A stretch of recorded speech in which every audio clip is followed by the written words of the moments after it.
Bonjour. Aujourd'hui, nous avons le privilège d'entendre un témoignage, celui de Marie-Ève. Bonjour, Marie-Ève. Bonjour.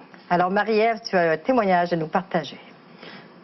Oui, mon témoignage, c'est le début de ma vie, que je pourrais dire. Quand j'étais jeune, pendant 1 an de temps, mes parents sont venus à une église évangélique quand j'étais allée à l'école du dimanche. Puis moi, j'aimais ça.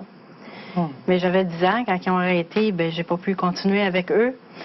Puis après, mes parents, ils ont divorcé, puis ça a amené des bouleversements dans ma vie.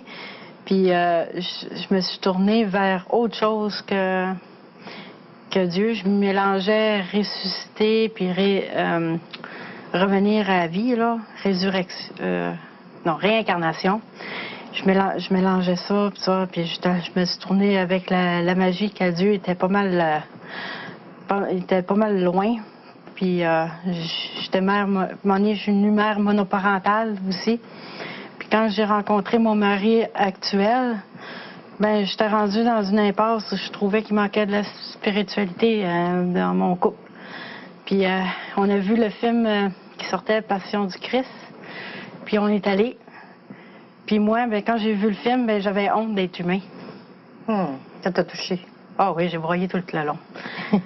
Puis vu que je connais l'histoire, je savais que qu'est-ce que les Romains puis les autres personnes faisaient, c'était juste la moitié de la souffrance qu'on voyait, là, la torture. Il y avait l'imagination fertile. Puis je voyais mon mari qui lui aussi, qui était lui, il y avait le combat contre les Romains. Puis le lendemain, quand on a fini d'écouter le film, on voulait pas en rester là, il fallait faire de quoi. Puis on voulait aller à l'église. Puis qu'est-ce qui me touchait aussi, c'est que mon garçon, lui, il disait que Dieu l'aidait dans sa vie. Puis que moi, je pouvais pas l'ostiner avec ça. Car je voulais encourager ça.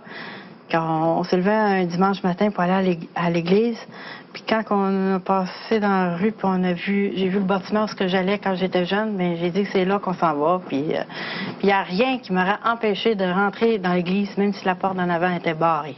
Il y a un piano, ça ne joue pas tout seul. Moi, je voulais rentrer dans l'église, coûte que coûte, puis quand on est rentré, on est venu s'asseoir en avant. Puis on aurait dit que le message était pour moi. J'avais l'impression qu'ils avaient préparé les papiers. Ah, elle vient de rentrer, là, on va changer nos papiers. puis là, c'est ça. Puis ça m'a touché beaucoup. Puis le pasteur puis sa femme sont venus à la maison. Puis mon mari a accepté le Seigneur, il a donné sa fille parce qu'elle avait expliqué ils avaient expliqué que Dieu est mort pour nous, ça croit. Puis les souffrances, c'était pas vaines, c'était pour nous autres. C'était le seul moyen pour nous d'aller au ciel, d'être sauvés pour nos péchés. Puis moi, je me sentais pas mal pécheur, tout ça. Puis quand j'ai vu mon mari, faire sa prière de repentance, puis accepter le Seigneur, puis que le pasteur a dit, toi, Marie-Ève, tu le veux-tu? Puis juste parce que j'ai de la gêne, j'ai dit non. Je voyais mon mari tout bien content, puis pas moi. J'étais renfoncée, là. J'ai passé la pire nuit qu'il n'y a pas parce que j'étais à côté sur le mur. J'avais le droit d'aller à gauche ou à droite, puis moi, j'avais pas fait de choix. C'est comme j'avais pas le choix de faire un choix, que le lendemain matin, dans mon salon, tout seul, j'ai donné ma vie au Seigneur, puis Dieu, il m'a sauvée. Puis j'avais tellement de joie dans mon cœur que j'ai appelé mon mari au travail pour lui dire. Puis j'avais le goût de chanter, mais je connaissais aucune chanson à l'époque. Bien, merci Marie-Ève pour ce beau témoignage. C'était un témoignage édifiant.